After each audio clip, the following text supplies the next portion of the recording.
बीजांड काय असतं ते आम्हाला चित्रातनं कळलं. काय 3 वेळा बदलायचं हे आम्हाला कळलं.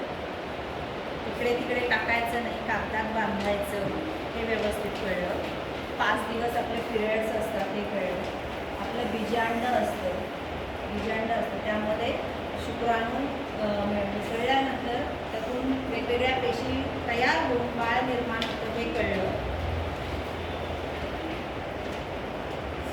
तुला हे आवडलं का? माहिती कळली का?